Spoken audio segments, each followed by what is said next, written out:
to you for more after that meeting. And Dr. Andreas Krieg, an assistant professor at King's College in London, joins me now in the studio. Thank you very much for coming in. So what are you expecting out of this meeting? Not very much, unfortunately. I mean, what we've seen already during UNGA is always somewhat a circus where you have two sides clashing here this time. And Iran and the United States today are very ideological in how they approach this. Both sides have somewhat, advanced certain narratives that might not be really based on facts. And then that's the problem, because both sides really speak into completely different directions. United States under Trump is very much on unilateralism, isolation, hawkishness, not engagement but coercion. The Iranians are more up for engagement. They want an open-minded approach. They're trying to engage the Western world. They also have tried to engage the United States under Obama, but have a completely different ideological approach to how international relations are supposed to operate. And I think that's the grand problem here, is that Trump is trying to rally people around against Iran, but at the same time he's trying to undermine multilateralism by saying, we want to do everything ourselves, but actually now he needs the allies to push to kind of come together against Iran if that's what he wants to achieve. But the opposite is actually happening.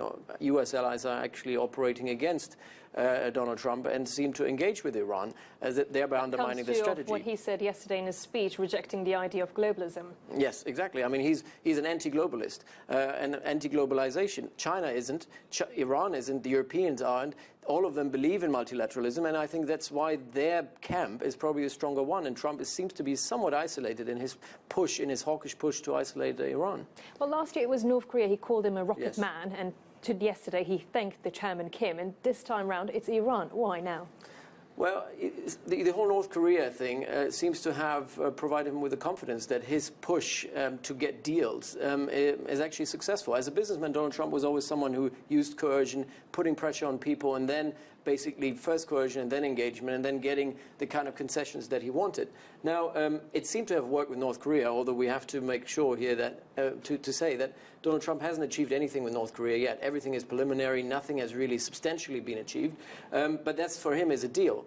He wants to do the same thing with Iran. So he's trying to carve out one enemy at the time. This time it's Iran. It's been demonized. Iran has been demonized for a long time in this current administration. The neoconservative narrative of the evil empire that seems to undermine the security and stability of the entire Middle East is something that he's been pushed for a long time.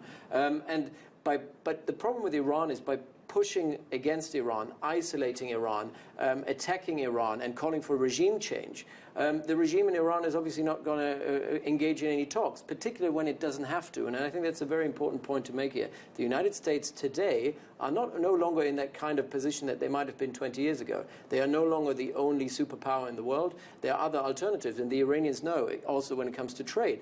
There are deals with Russia, deals with Iran, deals with China, deals with the European Union now, because the European Union have now tried to build up a new mechanism that allows European companies to bypass US sanctions. So everything that the United States has done so far hasn't really worked. Although, as you're saying, they're not the only superpower right now, but he told all nations to isolate Iran. They're already, though, putting up a plan to bypass the US sanctions. Yes. So, these are the closest allies that the United States traditionally have had.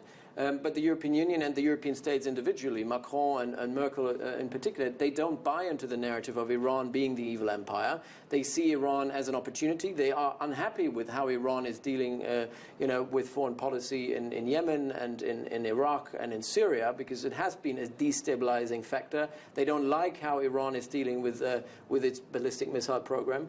But they do realize that engagement through the JCPOA has actually caused the Iranians to come around. It opened a door for negotiation. It starts with nuclear non-proliferation and this stop of nuclear enrichment, and could potentially go to the next step, looking at the disarmament or somewhat containment of ballistic missiles. It could deal with giving Iran confidence, because Iran is a country that operates out of an insecurity complex or an inferiority complex. They're paranoid that, obviously, looking at its history, the past 40 years, the West and the Arab allies around it have somewhat tried to encroach on this country, and they're just trying to defend themselves with unconventional means. That's how the Iranians look at it. So what is needed here is confidence building. You need to engage the Iranians and the regime and the government of Iran and show them that we are actually a reliable partner. What Trump has done is showing the exact opposite. He just undermined all these narratives that the Iranians have propagated, that America is to blame for everything, America is basically not reliable.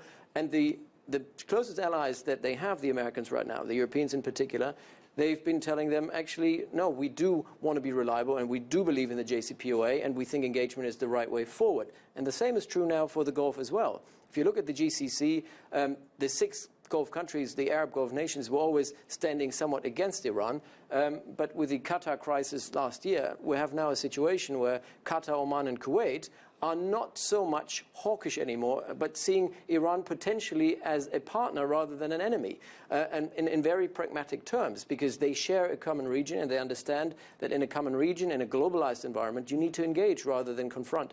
And I think this is something that Trump doesn't understand. So the only allies that push with Trump right now are Israel, Saudi Arabia and the UAE. For the rest, the international community is somewhat pro-engagement when it comes to Iran. Well, let's wait and see what he will say next. Thank you very much for coming into the studio and for that insight there, Dr. Andreas Krieg. Thank you. Turkish President Recep Tayyip Erdogan has said radical groups have started withdrawing from a demilitarized zone in Syria's Idlib province. Russia and Turkey established the zone to stave off a major offensive by the Syrian regime as it tries to retake the last opposition stronghold. In his address to the United Nations General Assembly, Erdogan also touched on the plight of Syrian refugees and his country's efforts to improve their lives. We can't accept Assad as Syria's leader. We can't hope for democracy from a person who is responsible for the murders of hundreds of thousands. And I have come to that stance after considering the situation of the Syrians. 3.5 million Syrians are our guests now. They have fled from the tyranny of Assad. He is still bombing the civilians. If we haven't come to an agreement with Russia and Iran on Idlib, the bombing would have continued. TRT World's diplomatic correspondent Hassan Abdullah is in Ankara and says the Turkish president is calling for sustainable peace in Syria. The president has said that Turkey's efforts are paying off and more than 50,000 people, civilians in Syria who had been displaced, have now returned, and he said more are going to be returning. He's also talked about the radical groups. He said that the radical groups have also started leaving the demilitarized zones in Idlib, and of course this had earlier been one of the challenges. And also he's talked about the future of Syria. He said that Bashar al-Assad has a lot of blood on his hands of his own people, and he's lost the legitimacy to rule, and that there can be no peace with